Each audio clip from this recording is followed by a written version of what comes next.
thank you so much for being so active in your conversations here today. And now what I'd like to do is transition to see how many of you have a question for Cindy and Jim about applied wisdom, or really, almost anything else. um, and so, who has a question? I'll hand you the mic, or if actually, why don't you come up to the front here? That would be great. Thank you, Nicole. Hi, Jim, Cindy. My name is Nicole Kim. I'm the incoming executive director for College of Adaptive Arts. And I have thank you. Thank you. I have a 27-year career in the tech industry. And I really That's how long I was at Applied. I started later than you. CEO of Applied. Wow. Yeah, I really resonated with your book. I loved it because the wisdom that you provided is how I ran my teams.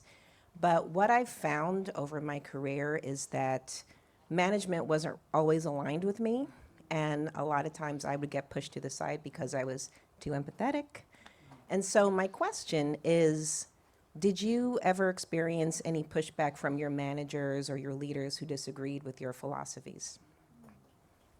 What a great And how did you deal with it?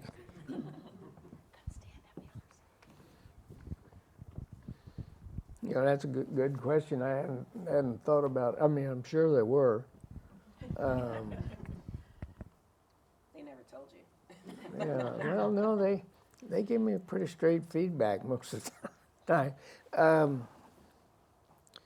We tended, I guess part of it is we tended to make collective decisions pretty quickly, and then we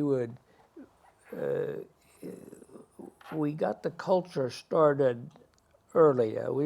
Cindy and I were just talking about was to get in the habit of making the decision. Get enough information to make a decision, but make the decision as soon as you possibly can, and then manage the consequences. Because usually, what we found is that we could fix anything. I mean, once we weren't going to go bankrupt, and that wasn't for sure right away, but then we were going to survive somehow. So because of that, we got in the habit of making decisions and then managing the consequences. And that became a culture.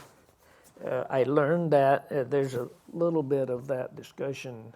It's probably in here, but also in here, specifically at Cornell, because in statistics, in business school, I took a course that the teacher got this point across that you should make a decision, the cost of perfect information, and then we tied that in to make a decision and manage the consequences.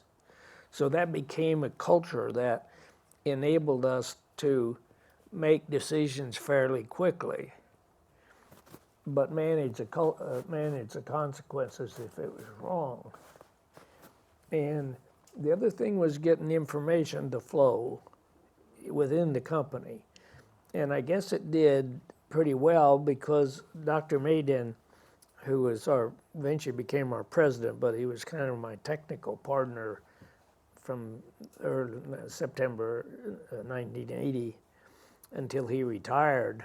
And we have lunch every 2-3 times, 3 times or 4 times a year. And so we were talking about, was there a time when there was a bad news that went to the San Jose Mercury or our board or Wall Street that one of us didn't know?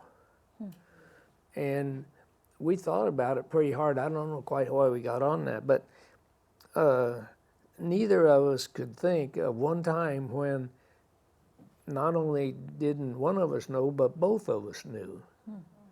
So at least that, from that perspective, the idea of information availability and accurate good, bad news floating. So it was a culture that evolved pretty quickly in the company. I mean, pretty early in the company.